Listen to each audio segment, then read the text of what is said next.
जिन पैसों के लिए तुम रोड पर भटक रही हो, मैं तुम्हारी परेशानी दूर कर सकता हूं। तुम्हें मेरे साथ चलना होगा। तुम मेरे साथ चलो, तुम्हें जो भी चाहिए मैं सब कुछ दूंगा, तुम्हारी सारी जरूरतें पूरी कर दूंगा। मैं गरीब जरूर हूँ, लेकिन तुम जो समझ रहे हो मैं वैसी लड़की नहीं हूँ। मैं तुम्हारे साथ क्यों चलूं? तुम जवान और खूबसूरत हो, रोड पर कब तक भटकोगी? तुम मेरी बात समझ रही हो ना? मेरे पास बहुत बड़ा कारोबार है, मैं तुम्हारी सारी जरूरतें पूरी कर सकता हूं, लेकिन तुम्हें मेरे साथ चलना होगा। दिल्ली जहां हर रात लाखों सपने जागते हैं और उतनी ही खामोशी से टूट भी जाते हैं।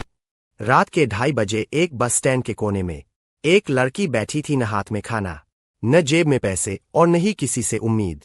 उसका नाम था सीमा। गरीब थी लेकिन टूटी हुई नहीं। उसी रात एक करोड़पति लड़के ने उससे कहा, मेरे साथ चलो। अगर ये कहानी यही खत्म हो जाती तो ये सिर्फ एक ऑफर होती, लेकिन जो आगे हुआ उसे देखकर इंसानियत भी रो पड़ी।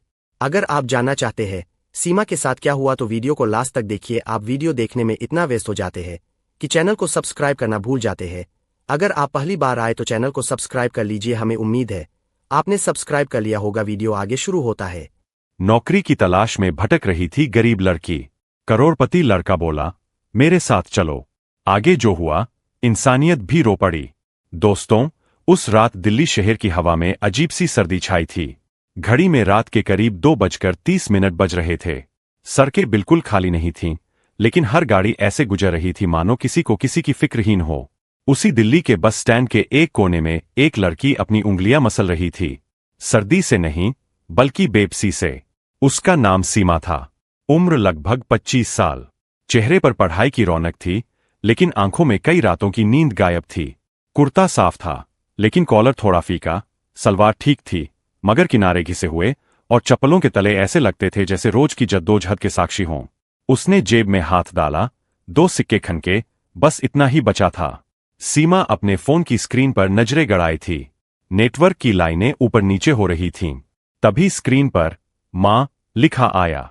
उसका गला सूख गया। कॉल उठाते ही दूसरी ओर से थकी सी आवाज आई, बेटी तू ठीक तो है न? सीमा ने सांसें थामकर कहा कि वो बिल्कुल ठीक है। थोड़ी चुप्पी के बाद मां की आवाज फूट पड़ी, बेटी तेरे पापा की दवा आज खत्म हो गई। डॉक्टर कह रहे हैं अगर दवा छूट गई तो सांसें और भारी हो जाएंगी। सीमा ने आंखें मूंद लीं, मानो किसी को रोते नहीं बल्कि खुद के अंदर कुछ टूटते सुना हो। उसने धीरे से पूछा, कितने चाहिए? मां बोली कि वो कुछ नहीं मांग रही, बस ये जानना चाहती है कि बेटी भूखी तो नहीं।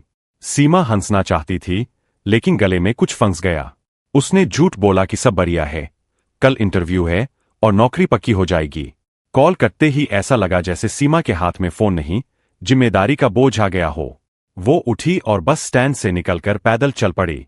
कहाँ जा रही थी ये खुद को भी नहीं पता था, लेकिन उसके पैर रुकने के आदी नहीं थे। सुबह की हल्की किरणें फैलने लगीं। शहर धीरे धीरे जाग रहा था और सीमा एक बड़े ऑफिस के बाहर पहुंच गई, जहां गेट पर लिखा था वॉक इन इंटरव्यू आज। उसकी आंखों में चमक आई और वो लाइन में लग गई। लाइन लंबी थी, किसी के हाथ में फाइल, किसी के पास लैपटॉप बैग, किसी के चेहरे पर आत्मविश्वास, और सीमा के हाथ में एक साधारण फाइल थी जिसे उसने रात बस स्टैंड पर बैठकर संवारा था। तभी गार्ड बोला, जिसके पास 2 साल का अनुभव नहीं वो अंदर मत आना। सीमा ने हिम्मत जुटाकर कहा कि वो नई है, लेकिन कड़ी मेहनत कर लेगी। गार्ड ने ऊपर से नीचे देखकर जवाब दिया, यहां तनख्वाह देने वाले बैठे हैं, दान देने वाले नहीं। उस एक वाक्य ने सीमा को पीछे नहीं धकेला, बल्कि अंदर से तोड़ दिया। उसने कोई झगड़ा नहीं किया, बस फाइल सीने से लगाकर वहां से हट गई और अंदर की आवाज दबा ली, पहले नौकरी फिर आंसू। वो एक ऑफिस से दूसरे, फिर तीसरे और चौथे तक गई। कहीं रेफरेंस मांगा, कहीं फीस, कहीं कहा गया कि तुम जैसी रोज आती जाती है। दोपहर तक सूरज चढ़ गया, भूख तेज होने लगी। वो एक चाय की ठेली पर रुकी। गिनती की तो 1 कप चाय के ही पैसे थे। पेट की आग चाय से नहीं बुझती, फिर भी उसने आधा कप मांगा। उसी पल उसकी नजर सामने एक बुजुर्ग महिला पर पड़ी, जिसकी सांसें फूल रही थीं और हाथ कांप रहे थे। सीमा के पास कुछ नहीं था, फिर भी उसने अपनी आधी चाय छोड़ी और फाइल के बीच से ऑटो के लिए बचे 10 रुपए निकालकर बुजुर्ग के लिए पानी मंगाया। बुजुर्ग ने कांपते हाथों से पानी पिया और बोली, बेटी तू खुद भूखी लग रही है। सीमा सिर्फ हल्की मुस्कान दे पाई, भूख तो रोज लगती है दादी, पहले आप ही लो। दोस्तों, यही वो लम्हा था जब सीमा को खुद नहीं पता था कि सड़क के पार खड़ी एक काली लग्जरी कार में कोई उसे देख रहा है। कार का शीशा थोड़ा नीचे हुआ। अंदर बैठा था रोहन। शांत चेहरा, क्लासिक स्टाइल और आंखों में गहरी उदासी। उसने सीमा को बुजुर्ग को पानी पिलाते देखा और सोचा कि ये लड़की गरीब हो सकती है, लेकिन दिल की छोटी नहीं। कार आगे बढ़ गई, लेकिन नजर वहीं रुक गई। सीमा फिर उठी। अब उसके पास पैसे नहीं थे, लेकिन उम्मीद अभी जिंदा थी। वो एक छोटे बोर्ड की ओर बढ़ी, जहां लिखा था जॉब कंसल्टेंसी, फटाफट नौकरी, 100% गारंटी। सीमा अंदर एक आदमी बैठा था, मोटा कद, सफेद शर्ट, गले में मोटी चेन और चेहरे पर बनावटी हंसी, मानो रोज उम्मीदें बेचने का रिहर्सल हो। उसने सीमा को सिर से पांव तक देखा और सीधे पूछा, हाँ बहन, नौकरी चाहिए? उसकी आवाज में अपनापन नहीं, आदत थी। सीमा ने धीरे कहा, हाँ सर, कोई भी काम, बस तनख्वाह समय पर मिले। आदमी ने फाइल पलटी, पन्ने उल्टे मानो गहराई से पढ़ रहा हो, फिर बोला, हो जाएगी, लेकिन पहले रजिस्ट्रेशन फीस लगेगी। सीमा ने पूछा, कितनी? आदमी ने ऐसे कहा जैसे 2000 कोई बातहीन हो, बस 2000। सीमा के कानों में सन्नाटा छा गया। 2000?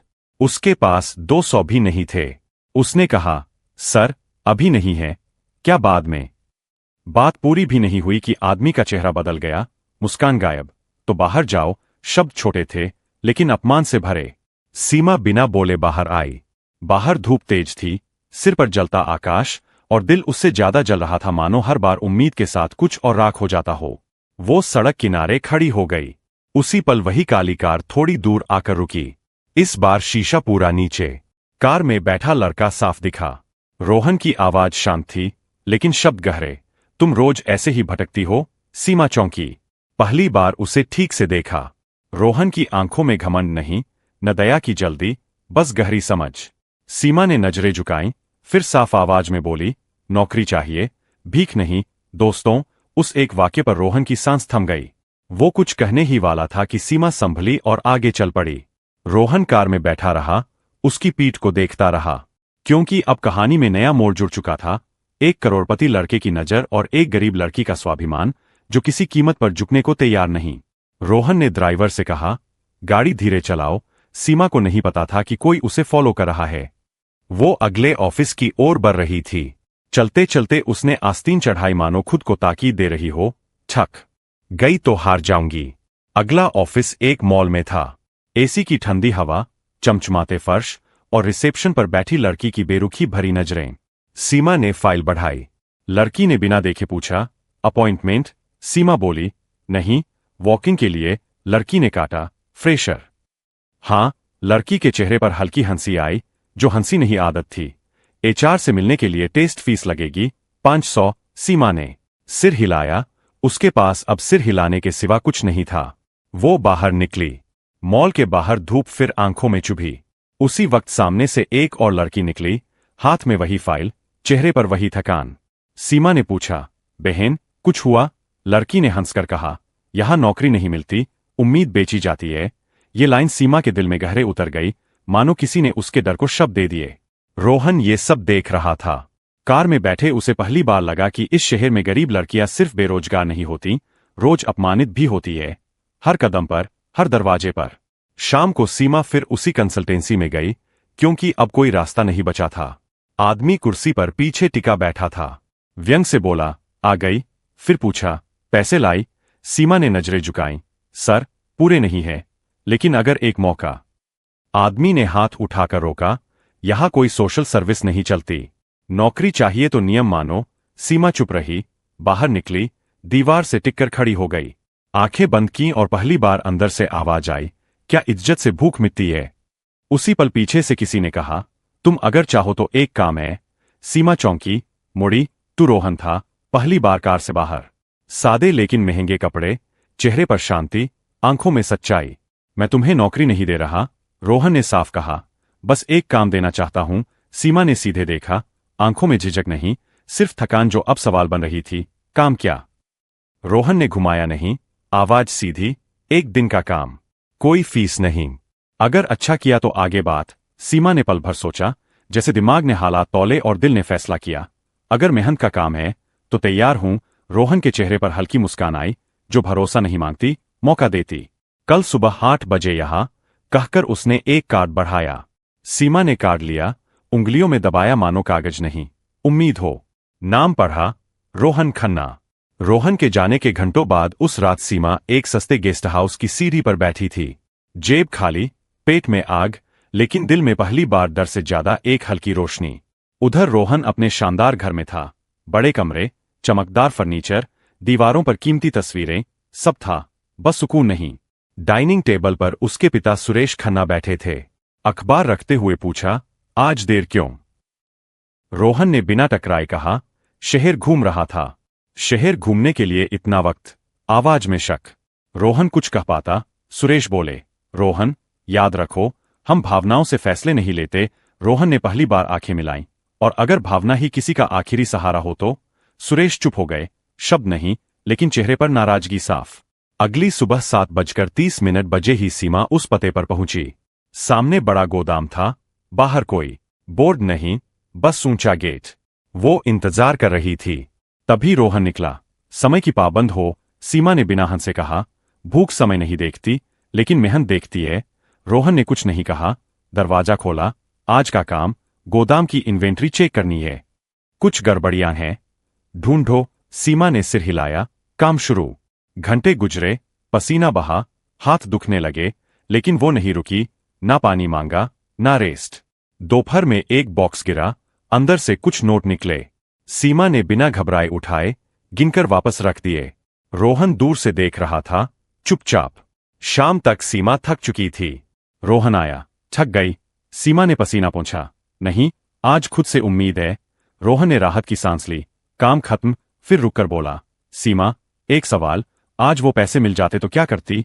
सीमा ने बिना सोचे कहा, पापा की दवा लेती, लेकिन बिना मेहनत के कभी नहीं। रोहन चुप रहा, फिर हल्का हंसा, मेरे लिए अभी वक्त है।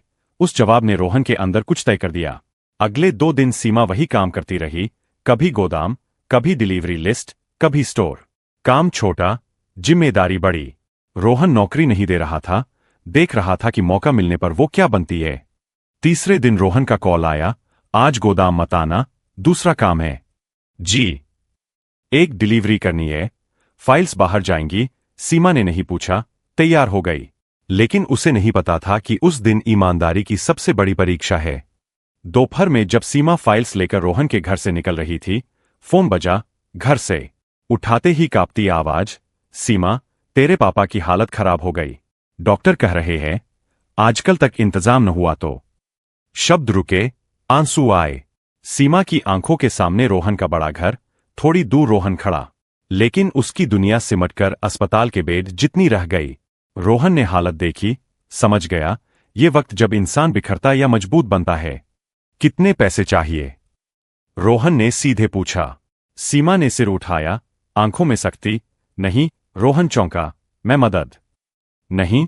सीमा ने दोहराया, मेरे पापा की जान है, लेकिन मेरी इज्जत भी। उधार नहीं, दान नहीं। आसपास लोग देख रहे थे, कुछ को वो बेवकूफ लगी, कुछ को अहंकारी। सीमा की सांसें तेज हुईं, जैसे डर और उम्मीद जागे। लेकिन अगर मैं रुक गई? रोहन बोला, अगर मेहनत नहीं तो जिम्मेदारी तुम्हारी, लेकिन ईमानदारी से काम तो हक तुम्हारा। सीमा की आंखों से आंसू गिरे, बिना शोर, बिना शर्म, मानो खोया भरोसा लौटा हो। उसने सिर झुकाया, मजबूत आवाज में कहा, मैं मेहनत करूंगी, इस काम के लिए नहीं, जिंदगी भर। उसी वक्त सुरेश खन्ना अस्पताल पहुंचे, जिन्हें रोहन ने फोन किया था। उन्होंने चारों ओर देखा, साधारण लोग, घबराहट, पसीने वाले चेहरे, बेचैनी। रोहन से पूछा, ये सब क्या? रोहन ने दृढ़ता से कहा, यही जगह पापा, जहां पैसों की असली कीमत पता चलती है। सुरेश की नजर सीमा पर रुकी, ये वही लड़की? रोहन ने सिर हिलाया। फिर डॉक्टर से बात, कागजात पूरे, ऑपरेशन शुरू। लेकिन सुरेश के चेहरे पर गर्व नहीं, एक अजीब चुप्पी, मानो अंदर कुछ बदल रहा हो। ऑपरेशन थिएटर बाहर घंटे रेंगते रहे। सीमा दीवार से टिकी बैठी, आंखें बंद, हाथ जुड़े, हर सांस से डर लड़ रही। रोहन पास बैठा, बिना बोले, बस साथ देकर। थोड़ी देर बाद सीमा ने धीमी आवाज में पूछा, तुमने ऐसा क्यों किया? रोहन ने देखा, क्योंकि उस दिन तुमने दादी को पानी पिलाया, पैसे मिलने पर झूठ नहीं बोला, टूटी लेकिन झुकी नहीं। ऐसे लोग कम हो रहे हैं। उसी पल दरवाजा खुला, डॉक्टर मुस्कुराए। सफल रहा। सीमा बैठ गई, पैरों में जान नहीं। मां रो पड़ी। रोहन की आंखें भर आईं, लेकिन शोर नहीं, ये सुकून की जीत थी। 3 दिन बाद रोहन ने सीमा को ऑफिस बुलाया। बड़ा, सादा, व्यवस्थित कॉर्पोरेट ऑफिस। सीमा ने खुद को अजीब नहीं महसूस किया। रोहन ने फाइल बढ़ाई। ये अपॉइंटमेंट लेटर, कोई शर्त जो इज्जत कम करे? नहीं। सीमा ने पल भर देखा, फिर उठाया, नाम पढ़ा, पद पढ़ा, आंखें भर आईं। मैं। रोहन ने रोका। धन्यवाद मत कहो, ये मदद नहीं, निवेश है। किस पर? सीमा ने पूछा। तुम पर, रोहन ने कहा। उसी रूम में सुरेश मौजूद थे, चुपचाप देखते। उन्होंने ठहराव से कहा, दुनिया पैसों से चलती है, ये सच, लेकिन दिशा चरित्र तय करता है। यहां एहसान नहीं, ईमानदारी चलती है। काम वैसा ही करना। सीमा खड़ी हुई, पीठ सीधी। मैं एहसान नहीं, जिम्मेदारी उठाने आई हूं। बोझ और भरोसे में फर्क है।